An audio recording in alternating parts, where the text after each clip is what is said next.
কলিযুগ, লোভ, হিংসা আর অধর্মের এক চরম সীমা। কিন্তু চাকা তো চিরকাল এক জায়গায় স্থির থাকে না। সৃষ্টির নিয়মই হলো পরিবর্তন। আজ আমাদের এই যাত্রায় আমি আপনাদের নিয়ে যাব সময়ের সেই পারে, যেখানে কলিযুগের অবসান আর এক নতুন ভোরের সূচনা লেখা আছে। আপনারা শুনছেন প্রেরণার গল্পকথা, আর আজ আমাদের আলোচনার বিষয় হল সেই রহস্যময় ভবিষ্যৎ যা কলিযুগের পর এই পৃথিবীর জন্য অপেক্ষা করে আছে।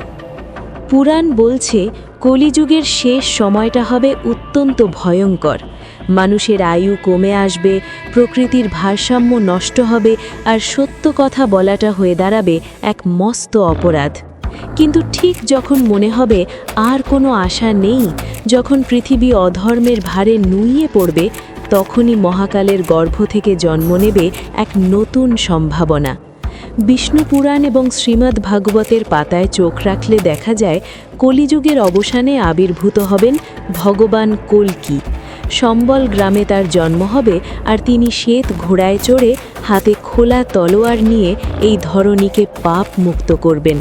কিন্তু কল্কি অবতারের সেই সংহার আসলে কোনো শেষ নয়, বরং তা হলো এক নতুন সূচনার পথ প্রশস্ত করা। কলিযুগের সেই নিকষ কালো অন্ধকারের পর যে যুগটি আসবে, তাকে শাস্ত্রে বলা হয়েছে সত্যযুগ বা কৃতিযুগ। মহাকালের চক্রে চতুর্যুগের আবর্তন এক শাশ্বত সত্য। সত্য, ত্রেতা, দাপর আর কলি, এই চারের চক্রে পৃথিবী আবার তার হারানো মহিমা ফিরে পাবে। কল্পনা করুন এমন এক পৃথিবীর কথা, যেখানে মানুষের মনে কোনো দ্বিধা থাকবে না, কোনো হিংসা থাকবে না। কলিযুগের শেষে যখন প্রলয় আসবে, সেই প্রলয় কিন্তু পৃথিবীকে ধ্বংস করে দেবে না, বরং তাকে ধুয়ে মুছে পরিষ্কার করে দেবে। যেমন তপ্ত রোদে পুড়তে থাকা মাটি এক পশলা বৃষ্টির পর আবার স্নিগ্ধ হয়ে ওঠে, কলিযুগের পরবর্তী সময়টা হবে ঠিক তেমনই শান্ত এবং পবিত্র। সত্যযুগের সেই নতুন ভোরে মানুষের চিন্তা হবে স্বচ্ছ এবং পবিত্র। সেখানে ধর্ম মানে কোনো আচার অনুষ্ঠান বা মন্দির মসজিদ নয়, সেখানে ধর্ম মানে হবে মানুষের অন্তরের সত্য। শাস্ত্রে বর্ণিত আছে যে সত্যযুগে মানুষের আয়ু হবে কয়েক হাজার বছর। রোগ ব্যাধি বা অকাল মৃত্যু বলে কিছু থাকবে না। মানুষ তখন প্রকৃতির সঙ্গে একাত্ম হয়ে বাস করবে। এখনকার মতো আমরা তখন প্রকৃতির সম্পদ লুটে নেওয়ার নেশায় মত্ত থাকব না, বরং প্রকৃতিই হবে আমাদের পরম বন্ধু। ভবিষ্যতের সেই সময়চক্রে কোনো ভেদাভেদ থাকবে না। ধনী দরিদ্রের দেওয়াল ভেঙে পড়বে, কারণ তখন মানুষের কাছে সম্পদের চেয়ে বেশি গুরুত্বপূর্ণ হবে জ্ঞান এবং ভক্তি।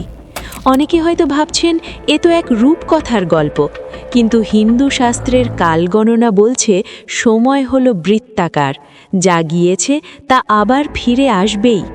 আজ আমরা যে যন্ত্রের দুনিয়ায় বাস করছি, যে অস্থিরতায় ভুগছি, ভবিষ্যৎ যুগে তার কোনো স্থান নেই। সেখানে মানুষ একে অপরের মনের ভাষা বুঝতে পারবে শব্দ উচ্চারণ না করেই। আত্মিক সংযোগ হবে সেই যুগের প্রধান চালিকা শক্তি। কলিযুগের শেষে যখন সেই সন্ধিক্ষণ আসবে, তখন আকাশ থেকে ঝরে পড়বে এক অলৌকিক শান্তি। সেই রূপান্তরের প্রক্রিয়াটি হয়তো যন্ত্রণাদায়ক হতে পারে, কিন্তু তার পরিণাম হবে অতি মনোরম। সত্যযুগে পৃথিবী আবার নতুন করে সেজে উঠবে। গাছপালার রং হবে আরও উজ্জ্বল, জল হবে স্ফটিকের মতো পরিষ্কার, আর বাতাস হবে সুগন্ধি। হিংস্র পশু পাখিরাও তাদের হিংসা ত্যাগ করে মানুষের সঙ্গে শান্তিতে সহাবস্থান করবে। ভাবুন তো এমন এক সমাজের কথা, যেখানে কেউ কাউকে ভয় পায় না, যেখানে চুরির ভয় নেই, মিথ্যার গ্লানি নেই। শাস্ত্রে একেই বলা হয়েছে দেবভূমি বা স্বর্গীয় পৃথিবী। মানুষের চেতনা তখন সাধারণ স্তর থেকে উন্নত হয়ে মহাজাগতিক স্তরে পৌঁছে যাবে। আমরা এখন যেটুকু বিজ্ঞান নিয়ে গর্ব করি, সেই যুগে হয়তো মানুষের জ্ঞান হবে তার চেয়ে বহু গুণ বেশি গভীর, কারণ তারা তখন সরাসরি ব্রহ্মাণ্ডের শক্তির সঙ্গে যুক্ত হতে পারবে। ধ্যান এবং আধ্যাত্মিক সাধনাই হবে জীবনের মূল ভিত্তি।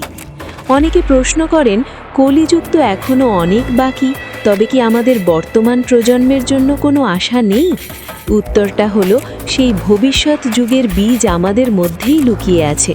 কলিযুগের ভেতরেও ছোট ছোট সত্যযুগের দ্বীপ তৈরি করা সম্ভব আমাদের কর্ম আর চিন্তার মাধ্যমে। যখনই কোনো মানুষ সত্যের পথে চলে, যখনই কেউ অসহায়কে সাহায্য করে, তখনই সেই নব্যযুগের এক কণা আলো এই পৃথিবীতে নেমে আসে। কলিযুগের পর যে অখণ্ড আনন্দ অপেক্ষা করে আছে, তাকে অনুভব করতে হলে আমাদের অন্তরকে আগে সেই আলোর জন্য প্রস্তুত করতে হবে। ভবিষ্যৎ যুগ কোনো অলীক কল্পনা নয়, বরং তা হল বিবর্তনের এক অনিবার্য ধাপ। যেমন শীতের রিক্ততার পরেই বসন্তের আগমন ঘটে, ঠিক তেমনি এই কলুষিত সময়ের পরেই আসবে সেই সোনালী যুগ। মহাকালের এই সুদীর্ঘ যাত্রায় আমরা প্রত্যেকেই এক একজন পথিক। আজ হয়তো আমরা অন্ধকারের মধ্য দিয়ে হাঁটছি, কিন্তু মনে রাখতে হবে যে অন্ধকারের পেট থেকেই আলোর জন্ম হয়। কলিযুগের অবসানের পর যখন সত্যযুগের সূর্য উঠবে, তখন এই পৃথিবীর সমস্ত কান্না মুছে যাবে। সেই যুগে মানুষ আর নিজেকে আলাদা ভাববে না, সবাই হবে এক পরমাত্মার অংশ।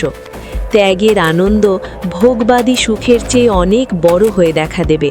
ভবিষ্যৎ সময়চক্রের এই ব্যাখ্যা আমাদের শেখায় যে কোনো পতনই চূড়ান্ত নয়, প্রতিটি শেষ আসলে এক নতুন শুরুর ভূমিকা মাত্র।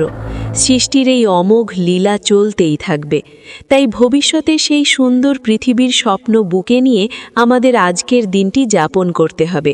কলিযুগের বিষকে অমৃত করার দায়িত্ব হয়তো আমাদেরই, যাতে আগামীর সেই সুন্দর পৃথিবীতে প্রবেশ করার আগে আমরা নিজেদের যোগ্য করে তুলতে পারি।